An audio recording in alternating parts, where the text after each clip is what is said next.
2022ರ T20 ವಿಶ್ವಕಪ್ನಲ್ಲಿ Pakistan runner up ಆಗಿ ಹೊರಹೊಮ್ಮಿತು. ಈ ಬಾರಿ ಟ್ರೋಫಿ ಗೆಲ್ಲೋ ಕನಸಿನೊಂದಿಗೆ ಟೂರ್ನಿಗೆ ಕಾಲಿಟ್ಟಿದ್ರು.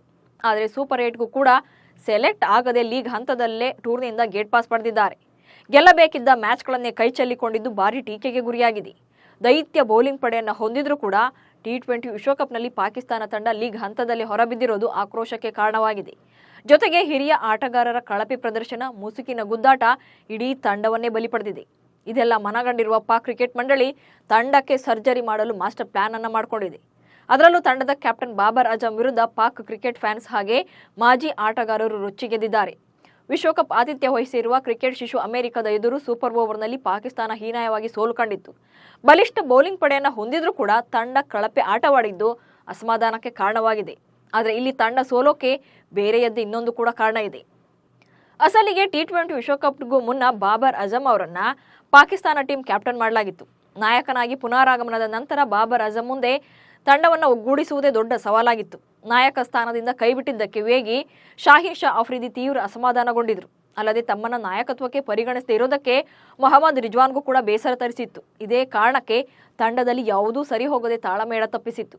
ಅಸಲಿಗೆ ಪಾಕ್ ತಂಡದಲ್ಲಿ ಬಾಬರ್ ಅಜಮ್, ಶಾಹಿದ್ ಅಫ್ರಿದಿ, ಮೊಹಮ್ಮದ್ ರಿಜ್ವಾನ್ ನೇತೃತ್ವದಲ್ಲಿ 3 ಗುಂಪುಗಳಿವೆ. ಮೊಹಮ್ಮದ್ ಅಮೀರ್, ಇಮಾದ್ ವಾಸಿಂ ಅವರಂತಹ ಹಿರಿಯರು ತಂಡದಲ್ಲಿ ಸ್ಥಾನ ಪಡೆದರೂ ಕೂಡ ಒಗ್ಗಟ್ಟಿಲ್ಲದ ಕಾರಣಕ್ಕೆ ವಿಶ್ವಕಪ್ ಲೀಗ್ನಿಂದಲೇ ಹೊರಬೀಳಲು ಕಾರಣವಾಯಿತು. ಇನ್ನೂ ಕೆಲ ಆಟಗಾರರು ಮುಖ ನೋಡಿ ಮಾತು ಕೂಡ ಆಡದಂತಹ ಸ್ಥಿತಿಯಲ್ಲಿದ್ದಾರೆ. ಒಂದೇ ಡ್ರೆಸ್ಸಿಂಗ್ ರೂಮ್ನಲ್ಲಿ ಇದ್ರೂ ಕೂಡ ಅವರ ಮಧ್ಯೆ ಹೊಂದಾಣಿಕೆ ಇಲ್ಲ.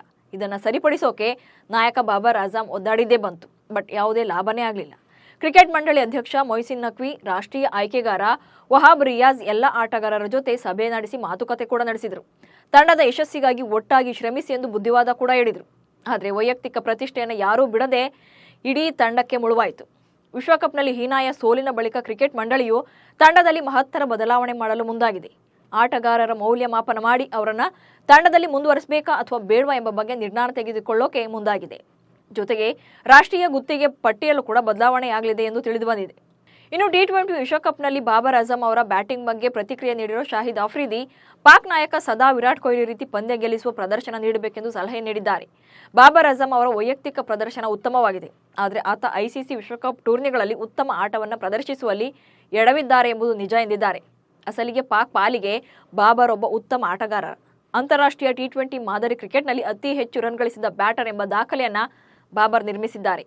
2016ರಿಂದ 2024ರವರೆಗೆ 123 ಪಂದ್ಯಗಳನ್ನಾಡಿರುವ ಬಾಬರ್ 3 ಶತಕ, 36 ಅರ್ಧ ಶತಕಗಳ ಸಮೇತ 4145 ರನ್ ಗಳಿಸಿದ್ದಾರೆ. ಈ ವಿಚಾರದಲ್ಲಿ ವಿರಾಟ್ ಕೊಹ್ಲಿ ಹಾಗೆ ರೋಹಿತ್ ಶರ್ಮಾ ನಂತರದ ಸ್ಥಾನದಲ್ಲಿದ್ದಾರೆ. ಅದರಲ್ಲೂ 2021ರ ಟಿ20 ವಿಶ್ವಕಪ್ ಟೂರ್ನಿಯಲ್ಲಿ ಬಾಬರ್ ಅಜಮ್ ಆಡಿದ 6 ಪಂದ್ಯಗಳಿಂದ 60.66ರ ಸರಾಸರಿಯಲ್ಲಿ 303 ರನ್ಗಳನ್ನು ಗಳಿಸಿದರು. ಆದರೆ ಪ್ರಸ್ತುತ ನಡೀತಾ ಇರೋ ಚುಟುಕು ವಿಶ್ವಕಪ್ ಟೂರ್ನಿಯಲ್ಲಿ ತಂಡವನ್ನು ಗೆಲ್ಲಿಸುವಲ್ಲಿ ಫೇಲ್ಯೂರ್ ಆದರು. ಆದರೆ ಕಳೆದ 3 ಐಸಿಸಿ ವಿಶ್ವಕಪ್ ಟೂರ್ನಿಗಳಲ್ಲೂ ಕೂಡ ಪಾಕಿಸ್ತಾನಕ್ಕೆ ಟ್ರೋಫಿ ಗೆದ್ದುಕೊಡುವಲ್ಲಿ ಎಡವಿರೋ ಬಾಬರ್ ಅಜಮ್ ಮತ್ತೊಮ್ಮೆ ತಮ್ಮ ಕ್ಯಾಪ್ಟನ್ಸಿ ಪಟ್ಟ ಕಳೆದುಕೊಳ್ಳುವ ಹೊಸ್ತಿಲಲ್ಲಿ ನಿಂತಿದ್ದಾರೆ. ಒಟ್ಟಿನಲ್ಲಿ ಟಿ20 ವಿಶ್ವಕಪ್ 2024ರ ಟೂರ್ನಿಯಲ್ಲಿ ಪಾಕಿಸ್ತಾನ ಕ್ರಿಕೆಟ್ ತಂಡ ಐರ್ಲೆಂಡ್ ವಿರುದ್ಧದ ತನ್ನ ಕೊನೆಯ ಪಂದ್ಯದಲ್ಲಿ ಪ್ರಯಾಸಕರ ಗೆಲುವಿನೊಂದಿಗೆ ಅಭಿಯಾನ ಮುಗಿಸಿದೆ. 2022ರ ವಿಶ್ವಕಪ್ನಲ್ಲಿ ರನ್ನರ್ ಅಪ್ ಆಗಿದ್ದ ಬಾಬರ್ ಅಜಮ್ ಪಡೆ ಇದೀಗ ಲೀಗ್ನಲ್ಲೇ ತನ್ನ ಅಭಿಯಾನ ಕೊನೆಗೊಳಿಸಿ ತೀವ್ರ ಮುಖಭಂಗಕ್ಕೆ ಒಳಗಾಗಿದೆ. ಎ ಗುಂಪಿನ ಲೀಗ್ ಪಟ್ಟಿಯಲ್ಲಿ 3ನೇ ಸ್ಥಾನಕ್ಕೆ ತೃಪ್ತಿಪಟ್ಟುಕೊಂಡಿದೆ. ವಿಶ್ವಕಪ್ ಇತಿಹಾಸದಲ್ಲೇ ಇದೇ ಮೊದಲ ಬಾರಿಗೆ ಲೀಗ್ನಿಂದಲೇ ಹೊರಬಿದ್ದಿದೆ ಪಾಕಿಸ್ತಾನ.